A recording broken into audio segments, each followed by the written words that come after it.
Nah, di video kali ini saya akan menjelaskan sedikit tentang triase.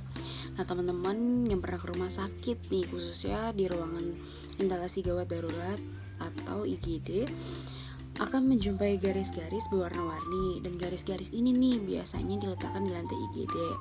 Nah, gambarnya seperti ini ya. Nah, garis-garis itulah yang disebut dengan triase. Apa sih sebenarnya triase itu? Untuk lebih jelasnya, yuk simak video ini. Nah, konsep triase adalah pengelompokan korban atau pasien berdasarkan berat ringannya trauma atau penyakit serta kecepatan penanganan atau pemindahan. Nah, tujuannya itu adalah dapat menangani korban atau pasien dengan cepat, cermat, dan tepat sesuai dengan sumber daya yang ada.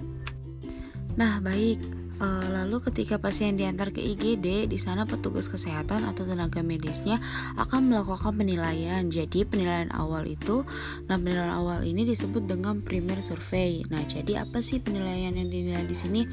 Nah, yang pertama itu ada airway kepatenan jalan nafas, ada tidak nih sumbatan nafasnya. Lalu yang kedua itu breathing. Nah, breathing ini ada status pernapasannya. Lalu yang ketiga itu circulation itu ada tidak pendarahan berlebihan. Lalu yang keempat itu ada disability. Nah, disability ini respon atau kesadaran pasien. Baik, saat ini tidak ada standar nasional baku untuk triase. Metode banyak dipakai di lapangan maupun rumah sakit penanganan untuk korban massal seperti bencana alam, simple triase and rapid treatment atau STAR. Nah, STAR ini adalah metode pengelompokan pasien berdasarkan labilisasi warna seperti yang sudah saya jelaskan atau saya tunjukkan gambarnya di awal video. Nah, di sini dibagi menjadi 4. Yang pertama merah, 2 kuning, 3 hijau, dan 4 hitam.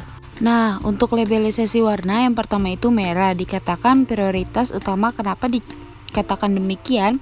Kondisi pasien mengancam jiwa atau fungsi vital sehingga pasien itu harus tindakan segera. Misalnya, pasien dengan penurunan kesadaran di mana pasien tersebut memerlukan resusitasi. Yang kedua, pasien gagal nafas ataupun pasien pendarahan.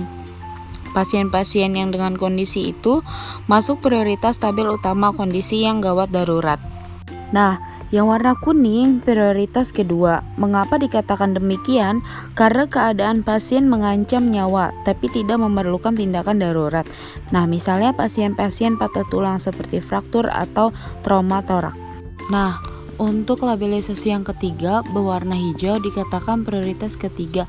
Kenapa demikian? Karena kondisi pasien darurat tidak gawat, jadi keadaan pasien itu tidak mengancam nyawa tetapi memerlukan tindakan darurat. Nah, pasien kondisi apa yang masuk labelisasi hijau? Nah, misalnya cedera yang tidak mengalami penurunan kesadaran dan dapat melakukan mobilisasinya itu secara mandiri tanpa menggunakan alat bantu seperti kursi roda atau berangkar, atau pasien luka bakar yaitu yang derajat 1. Nah, yang berwarna hitam dikatakan prioritas keempat. Kenapa demikian?